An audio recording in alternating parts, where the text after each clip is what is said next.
Smart Business. Semua bisnis punya tantangannya masing-masing.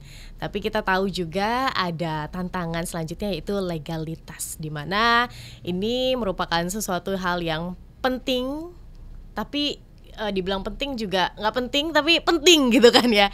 Gimana tuh Syah? Nah, kita akan bahas ini dalam program Smart Business. Tasya Rustam akan temani Anda, karena ngomongin legalitas itu bisa memperkuat bisnis dan juga branding yang Anda miliki. Kita belajar dari owner Momolin Bakery, Mas Dion Dikusuma. Halo Mas Dion. Halo Mbak Tasya. Kita mau belajar nih legalitas dan juga rebranding ya dari bisnis food and beverage, karena kita tahu legalitas apalagi di bisnis food itu benar-benar menjadi hal yang harus diperhatikan, apalagi sekarang orang udah mulai aware ya sama halal, BPOM begitu kan.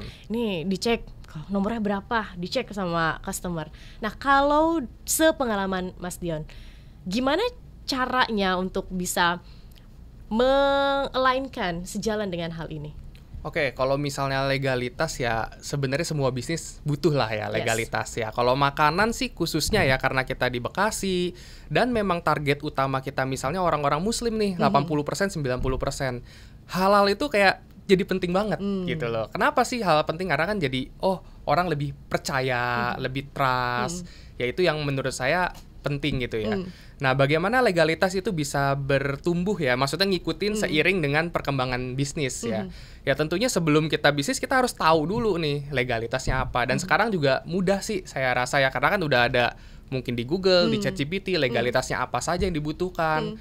Ya, kita bisa mencari informasi dan apa-apa aja yang dibutuhkan, dan sebenarnya tidak serepot itu asal kita mau untuk ngurusnya. Oke. Gitu. Saya pernah dengar selentingan begitu ya, kalau bisnis makanan nih ngomongin soal hal-hal kayak gitu tuh ribet katanya begitu. Benar nggak sih? Sebenarnya enggak juga sih, enggak juga ya. Kebetulan sih kalau kita kan ada temen notaris ya, dia punya kenalan juga banyak tuh. Jadi dia ngasih tahu nih, kalau misalnya ini butuh dokumennya apa aja yang mesti disiapin. Jadi kita dituntun ya cara registrasinya bagaimana dan sebagainya.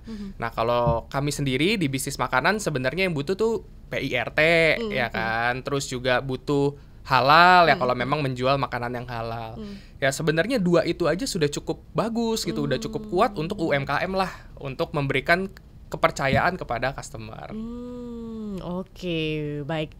Saya pernah dengar juga kalau ternyata Momolin dalam perjalanannya ternyata pernah melakukan rebranding. Seberapa penting branding atau merebranding bisnis yang kita miliki? Oke, jadi untuk bisnis itu ya, sekarang ini yang membedakan kita dengan bisnis lain adalah brandnya. Karena kalau ngomongin produk, ya semua orang mungkin bisa bikin produk yang mirip-mirip gitu loh. Misalnya pakaian atau makanan apapun ya semua orang bisa bikin. Tapi yang namanya brand itu adalah kepercayaan kan sebenarnya. Jadi ketika kita melakukan membuat suatu brand, yaitu kita penting banget untuk menjaga brand tersebut. Ya yaitu dengan cara yang mendaftarkan kepada Haki gitu loh. Dan Momolin 2023 memang baru melakukan rebranding.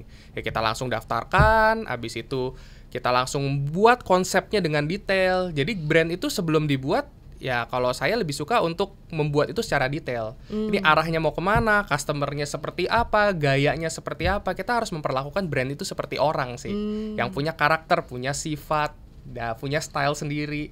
Ya ketika kita itu udah buat, ya itu akan membuat kita secara bisnis akan lebih gampang ke customer. Gitu.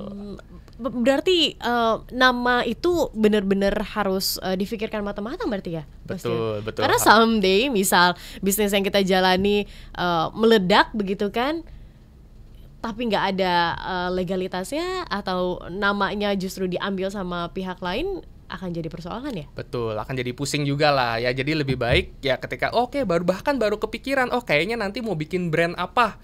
Ya terus kita boleh saja langsung daftarkan aja gitu, walaupun bisnisnya mungkin belum ada. Mungkin suatu hari nanti 1 tahun 2 tahun lagi baru mulai dijalankan ya, tapi itu udah boleh dipikirkan lah untuk didaftarkan.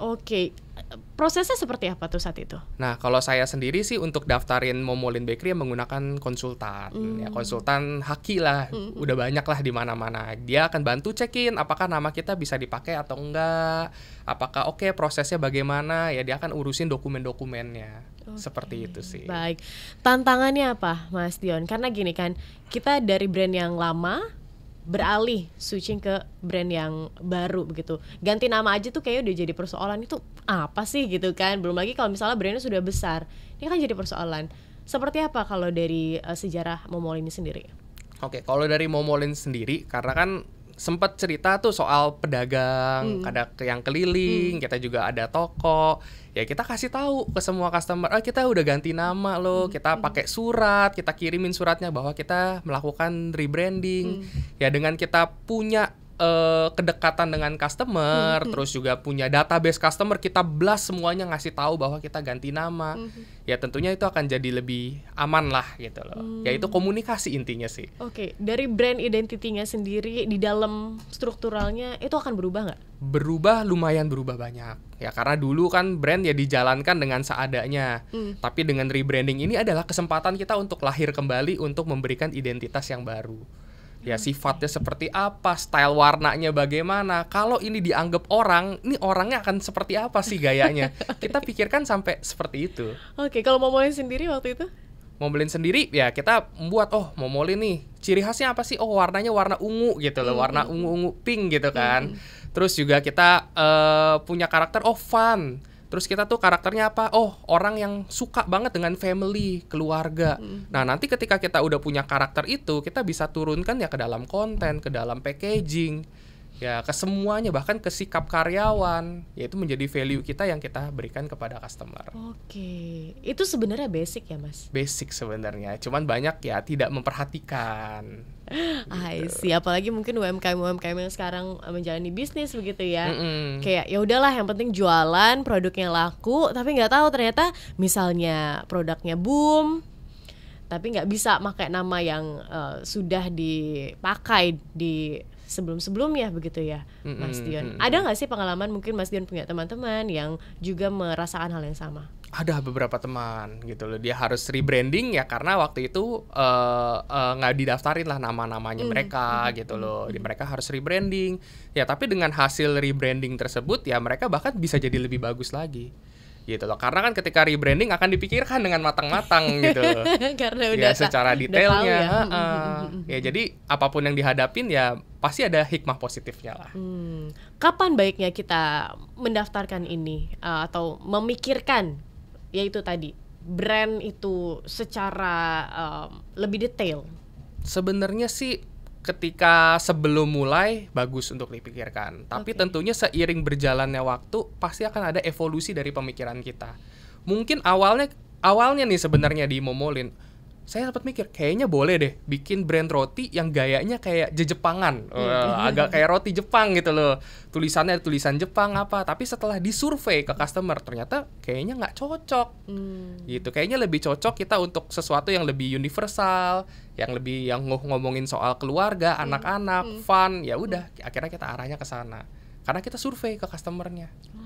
Oke, berarti sebelum dari nama yang lama menuju nama yang baru ini juga ada perhitungan begitu. Betul, ya? Kita survei lah bahkan. Survei Kita tanya ke semua customer, ke pedagang-pedagang kita, ke pramuniaga kita, semua ditanyain.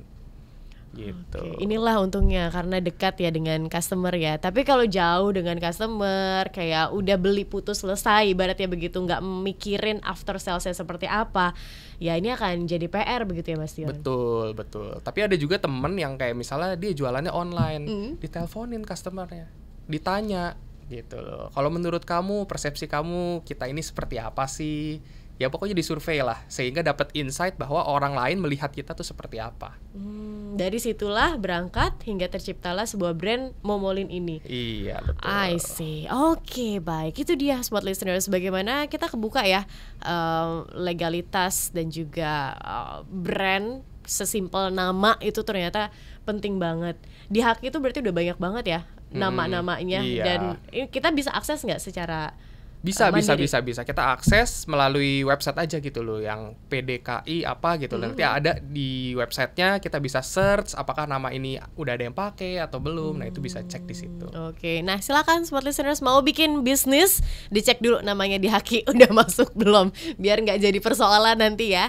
Dan harus mungkin mengalami hal yang dialami sama Momolin, di mana harus rebranding kembali. Dan legalitas tadi juga sempat disinggung bagaimana penting, dan ada surat-surat legalitas yang dibutuhkan di dalam FMB, apalagi kalau masih skalinya UMKM. Semangat smart listeners untuk Anda yang mungkin masih berbisnis, terutama FNB, dan terima kasih Mas Dian untuk insight-nya di kesempatan kali ini. Semoga bisa mencerahkan Anda. Kita ketemu lagi ya di podcast episode-episode lainnya, dan pastikan juga follow social media Smart FM dan subscribe podcast Radio Smart FM, karena akan kami hadirkan konten-konten bermanfaat lainnya. Kita pamit. Akhir kata, saya Tasya Rustama. Saya Dion Kusuma. Kami pamit undur diri. Bye-bye. Bye-bye. Smart Business. Lead you better.